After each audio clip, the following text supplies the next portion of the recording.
Semasa jemaah tengah sujud, datang dah masuk semayang jemaah, dia takbir dengan kuat, salah-salah jemaah bangun padahal imam tak bangun lagi.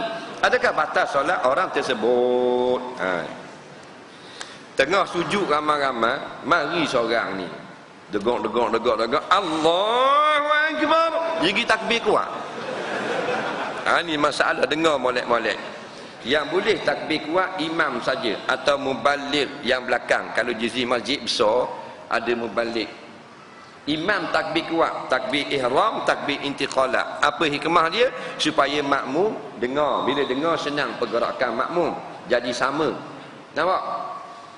Dan makmum jangan takbir kuat, perlahan. Walaupun kita sama dengan imam atau mari lambat, slow. Allahu Akbar.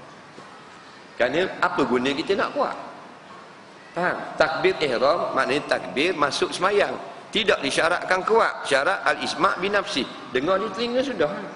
Allahu Akbar. Tapi tak jadi gitu kerana kita tak mau ikut agama. Tak mau ikut ulama'-ulama'. Ulama' kata imam kuat, imam slow.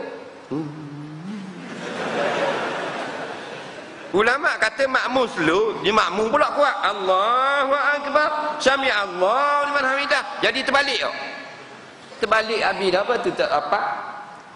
Apa ni, nusrah, pertolongan daripada Allah. Semayang kita berkuncang-kancing. Tu imam slow, dia patut tu imam kuat. Allahu Akbar. Orang belakang dengar. Tak sedap tu semayang. Orang puang nyanyi duduk dalam tabir. Rokok tak lagi ya? Rokok tak lagi? Rokok tak lagi tak imam?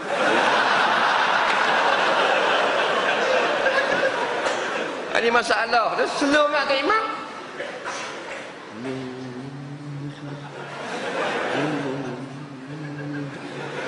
Jadi tak tahu benda.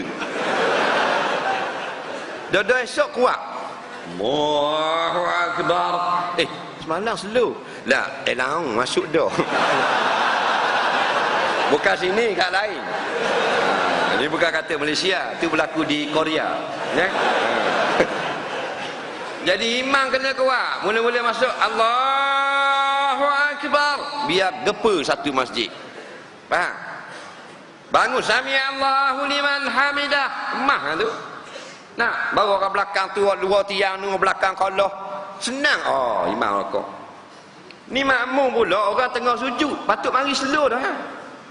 Allah. Dia kuat. Allahu Akbar. Kawan tu Allah.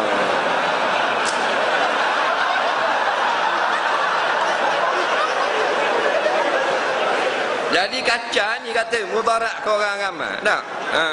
Patut slow dah lah. Jadi banyak berlaku gitu. Ada pula orang tengah sujud je kita takbir kuat. Nah. Silap pasal makmum, pasal imam slow. Patut slow, kita mari lewat tu. Allahu Akbar. Tak sujud. Nampak? Jangan kuat. Barisan ni orang tersalah. Ni sudah tersalah dah. Nak? Dia pun bangun, tengok-tengok imam roh sujud lagi.